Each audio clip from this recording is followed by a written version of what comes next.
ex-presidente Lula falou, sentiu sua falta lá no evento, falou, não sei porquê, às vezes ela está com raiva de mim, às vezes não, e a gente queria te ouvir.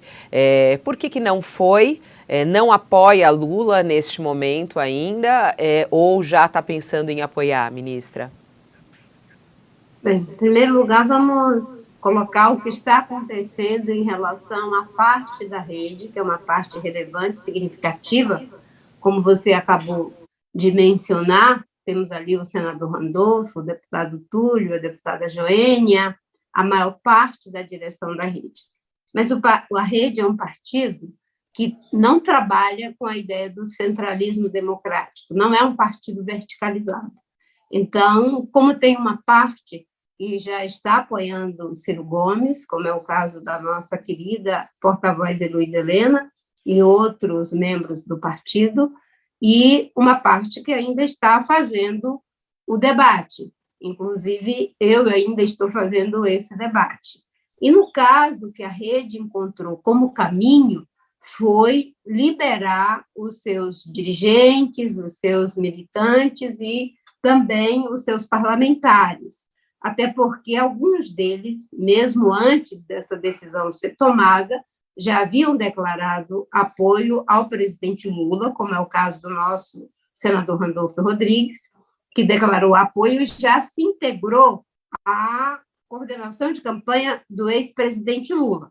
Mas não é que a rede, na sua resolução, diz que, como instituição, está apoiando apenas uma candidatura.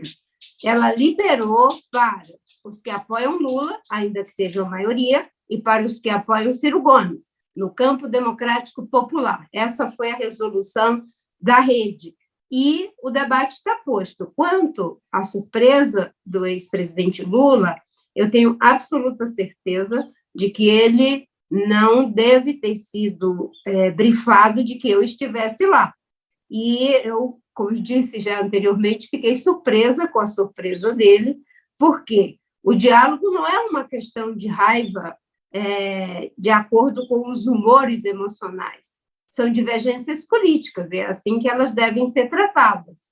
Eu não trabalho com a lógica do apoio incondicional, porque em política a gente tem que fazer os debates em cima de propostas, e as propostas, nesse momento, elas são altamente necessárias, porque não é uma questão só de mudar quem está no governo, é mudar a realidade do Brasil em termos econômico, social, ambiental, político, porque a democracia está fortemente ameaçada.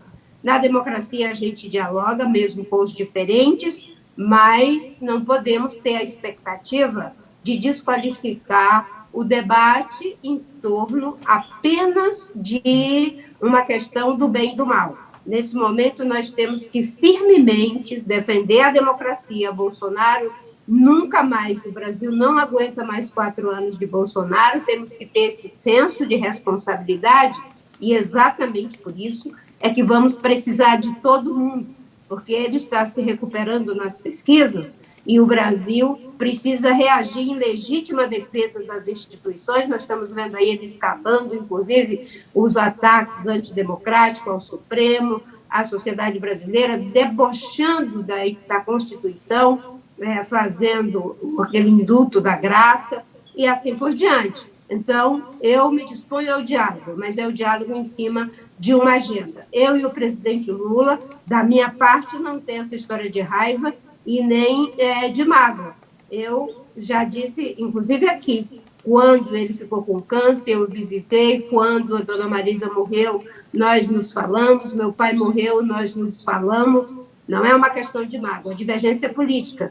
Antes da gente declarar apoio, é muito importante que os candidatos também digam o que eles estão apoiando.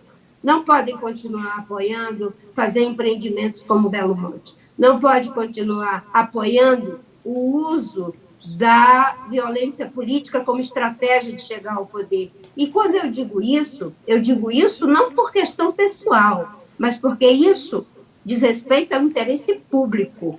É de interesse público que se tenha eleições em que o debate seja feito não a partir daquilo que aconteceu em 2014. E não tem nenhum problema a gente reconhecer isso, até porque aquela violência ali encetada, ela hoje está levada ao cume do que poderia ser. Então, não é essa questão de raiva, né? As mulheres, muitas vezes, são tratadas como debatendo suas questões a partir de humores políticos, de questões subjetivas, emocionais. Nós debatemos de igual para igual, defendendo nossas ideias, nossas propostas, mas o diálogo vem em primeiro lugar, não tenho dúvida. E eu confesso para você que eu fiquei surpresa com a surpresa dele.